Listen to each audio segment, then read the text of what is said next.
Comics of 100 Years Ago, June 27th, 1927. It's Polly and Her Pals by Cliff Sterrett. And the family is on vacation and are above the title panels.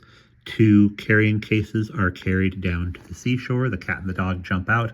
They see the waves rolling into the shore and they jump back in their carrying cases. In our first scene, Polly and her pa are walking together. He's in a very silly hat and a white Truman Capote or Tom Wolfe type suit. She says, "We must hurry back to the hotel and change for lunch." "Great guns! If these clothes ain't fit to eat in, nothing is," Pa says. He walks with one of his sons, whose name I can't remember. They're both in golf clothes. Pa is all in tweeds that looks like.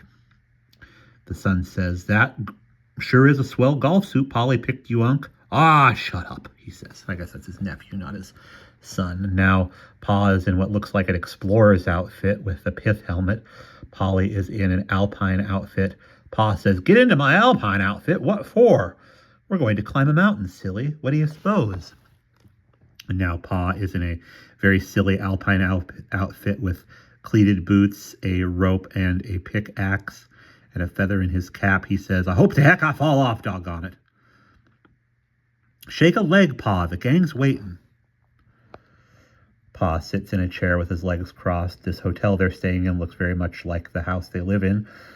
Pa says, "But I hate tennis, plague take it." Polly says, "We bought you a swell tennis outfit. You've got to wear it." Now Pa is in a bathing costume with very short shorts, a belt, and a tank top. He says, "You expect me to swim in this rig? She's cutting me in half."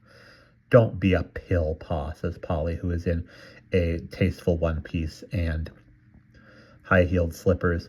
I'm going to change my voice for how I do Ma. She is also in a one-piece that's just about as modest as Polly's is, except she's wearing what look like flat shoes and not high-heeled shoes. Ma says, "You act like a spoiled child."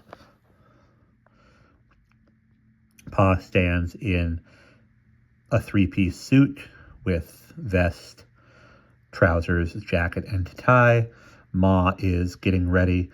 She is wearing, she looks like she's in her slip as she sits in front of the mirror. Pa says, "I'd sooner stay away from that darn dance than get into a boiled shirt." Ma says, "Stop stalling and do your stuff." Pa is now in a suit with a dicky and top hat. He carries a jacket over his shoulder. He says, "So help me, Hannah, I'm all over blisters from slipping in and out of dippy duds." Hannah, his wife, says, "Don't be vulgar, Pa. Here, slip my compact in your pocket."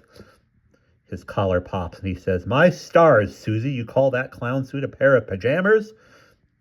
She is in a regular-looking nightgown, but still in nice slippers. She holds up a very snazzy pair of pajamas and says, "You poor sap, you gotta look decent in case of a fire, ain't ya?" They sleep beside each other in separate beds. Ma, Hannah, says, "I've laid out your running suit for first thing in the morning." Pa says, "Running suit? I can hardly walk, let alone run." Pa's pals at the pool and poker club sit around and one of them says, "How'd you like to be old Sambo, roughing it down by the sea?" "Oh boy, and him with the whole summer ahead of him, lucky stiff." Pa sits in his very snazzy pajamas under a fingernail moon looking at the sea saying, "Gosh, I wish I was back in the big town roughing it with the boys. Here's hoping I don't crack before fall."